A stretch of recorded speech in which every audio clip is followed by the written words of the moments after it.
So the metal detecting season here is over, and I've had the chance to swing the Minelab Manticore a bunch, and people have been asking me for my verdict on the detector, and whether I will be keeping it or not. They want to know between the XP Deus 2 and the Minelab Manticore, which one I will make my primary detector and why. Well, the truth is, I don't have a single detector mindset. I don't have a primary detector. I want to have a fleet of detectors so I can make the best choice for any given situation. Basically, every experienced detectorist that I know selects from a fleet of detectors depending on the hunting conditions and circumstances. Almost every machine can bring something valuable to the table, even if it's not the best in every category. And no machine is the best in every single category. Every machine has something that it does well, or there are conditions that it does well in, or certain targets that it does well on, or even certain problem targets that it's good at avoiding. Having multiple tools in your toolbox allows you to make the optimal decision for a large variety of conditions. Spending time to properly learn a machine before casting judgment on it will allow you to learn those strengths and learn when to apply them. A lot of us that search in heavy iron, we have good locations that we know there must still be good targets hiding somewhere masked by the iron. Some people I have seen, they take this approach where they test a few targets up against some iron nails and see which performs the best there, and then they conclude that detector is the best, and they get rid of the other detectors and focus only on that one detector that performs best in that limited number of tests. Then they go to their iron loaded site and use just that detector under the premise that they're basically saying the detector that performs best on the test will perform best in the field. I understand the surface logic of that, but my approach is still a bit different. If I have a good location that is loaded in iron, I will take all of my detectors there and run all of them with a variety of coils and in a variety of programs and settings. If there is even one situation, one target, one scenario where one detector does better than another, then I will have captured an object that the single machine detectors did not. In order for their one detector strategy to be optimal, it has to perform best on literally every possible target in every possible situation. Now, I do agree metal detecting is a game of odds, and when I ask myself which is more likely, that one detector is superior in all possible situations and on all possible targets, or that there could exist the possibility that another detector could do better in some situation or on some target.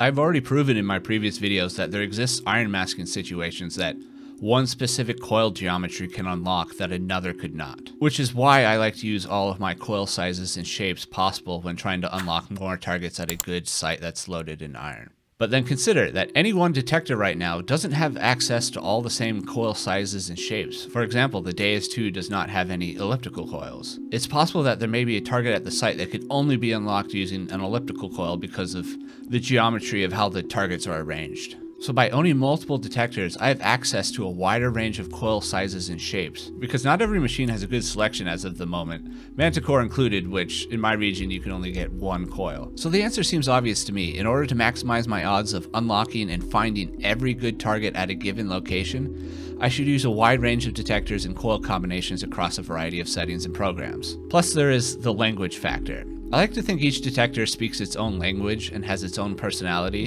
and sometimes the target expressed in one language through one machine might convince me to dig something that the same target expressed in a different machine's language made me pass upon. So a different machine can represent a fresh perspective on a target that maybe I swung over and passed on with a different machine. Also, I just love swinging metal detectors, so even if one was 3% worse in some category, I'd still love to have it in my arsenal and swing it just for the fun of it, which really circles back to my point from my which is the best metal detector video.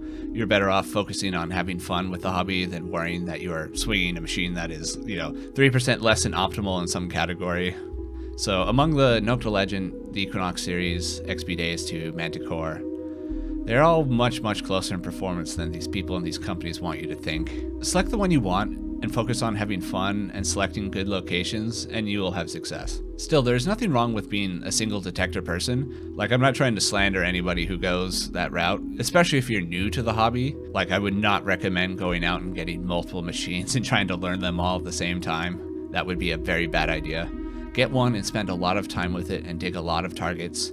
If you're concerned with price, get the Nocta Legend. It's undeniably the best value, has the widest and most affordable coil selection, good customer support. But again, keep in mind, there are no wrong decisions among those top tier detectors, so just get the one you want and have fun. But onto the Manticore. I'll start by talking about what I like about it and then what I don't like, and this is in no particular order of importance. The first thing that stands out to me that I really like about the Manticore is the EMI mitigation, or its resistance to electromagnetic interference. Simultaneous multi-frequency detectors are much more susceptible to interference than single-frequency detectors, so EMI mitigation really matters. The Manticore's high transmit power inherently improves the signal-to-noise ratio.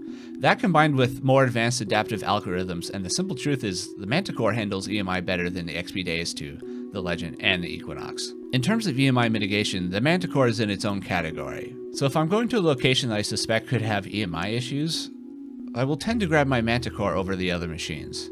For example, many of the farm fields I detect have high intensity power lines running through them. I can often walk directly under them with the Manticore and it will remain stable and usable.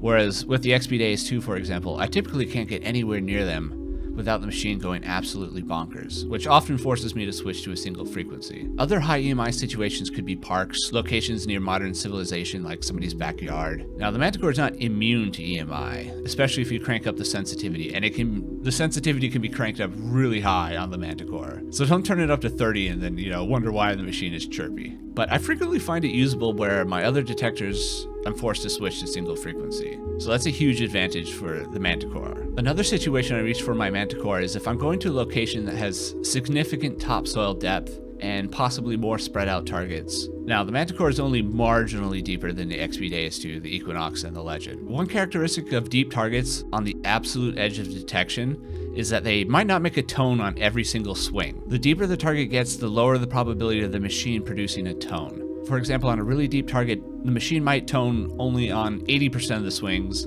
and remain silent on 20%. If a target is sufficiently deep, the Manticore's depth advantage will increase those odds of making that iffy tone, especially on discovery swings. Now, discovery swings are when you're doing your general wide swing trying to discover an object, as opposed to honing swings in which you are already aware of the presence of a target in the ground and you're swinging for the purpose of gathering more information or zeroing in on the target, pinpointing it, stuff like that. So the Manticore's advantage really comes on having a higher probability of toning on discovery swings when swinging over a really deep target. For example, the XP Deus 2 might tone on a really deep target 70% of the time on a discovery swing, but the Manticore might tone on it 80 or 90% of the time. This increases the odds of discovering the target to begin with. Now, both of these machines are able to hit this target once you are aware of its presence in the ground. So because the Manticore is just slightly deeper, the edge of detection is pushed slightly more, giving you better odds of making tones on discovery swings. This is why you can also return to a location that you've searched thoroughly in the past, and you can go over to a place where you swung before and suddenly you find a new target.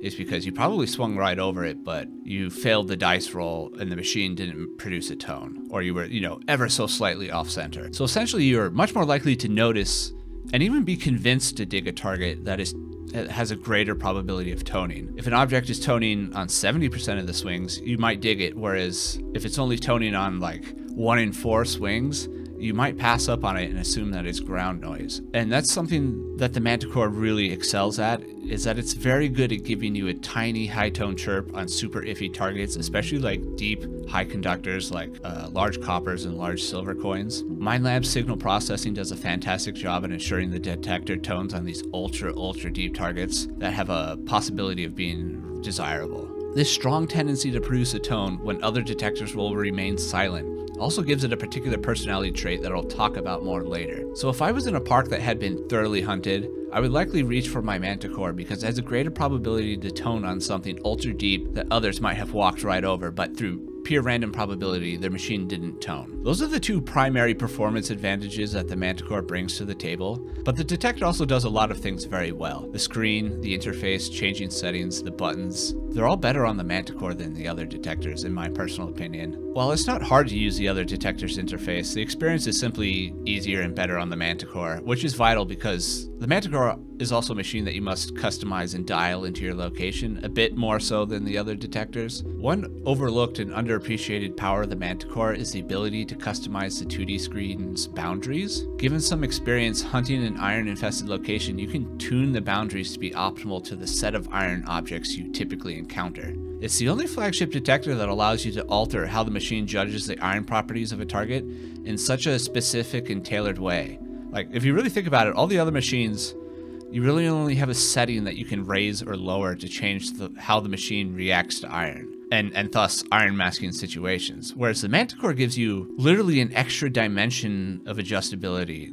Like, it's not just extra granularity, it's an extra dimension of setting that you don't have on these other detectors. Granted, it is very difficult to use and requires trial and error to figure out how to optimally tune the 2D screen. I feel I have only started to begin to understand it after a full season of use. For example, I'm working on settings for the 2D screen such that larger iron objects like Bronze Age axe heads, spear tips, Viking swords, and such are allowed to come through while still rejecting nails. Obviously, this will likely also let in other larger iron objects like farming equipment, but at least in my location it makes sense to dig some of these larger iron objects. I really just want to say that I think the capabilities of the Manticore and iron haven't entirely been figured out yet, and that includes myself. The soft keys are probably my favorite feature on any metal detector ever. You can do so much with them. I really hope Minelab expands these further, and they have already updated them once to add more functionality, so please keep doing that. The soft keys are so powerful, especially for A/B testing different settings.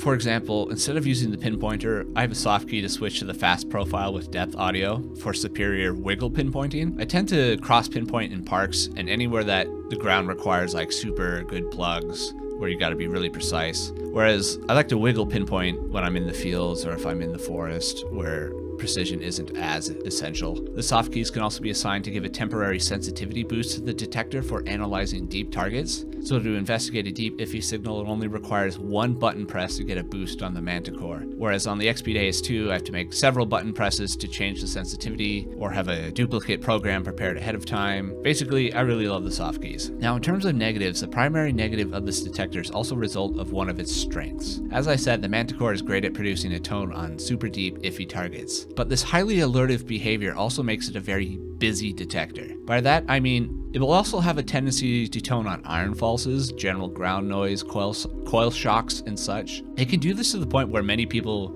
perceive the machine as having an iron falsing problem. It demands a lot of the user to sift through these tiny blips and chirps to determine which is a real signal and which is just chatter. It can be mentally exhausting over time, and it's difficult for beginners and intermediates to make sense of. And it requires you to know which settings to adjust to get optimal behavior out of the machine. I would not recommend the Manticore as a first detector, though you could, in theory, get the Legend, the Equinox, or the Deus 2 as a first machine and do fine. The Manticore takes longer to learn than many other machines and simply demands more from the user, especially if you're talking searching in heavy iron environments. The machine will really test your ability to discern iron falses and ground noise. But if you make it through this initial period of suffering, you will be able to use the machine to pull out some ultra deep targets that others have missed. Truth be told, there are some days when I don't want to work my brain that hard, and I find the XP Deus 2 to be easier to use because it's less chirpy. That's assuming there's no EMI, of course, otherwise the exact opposite is true. This is a slight departure from Minelab's prior machines, which always had a behavior profile that focused on good user experience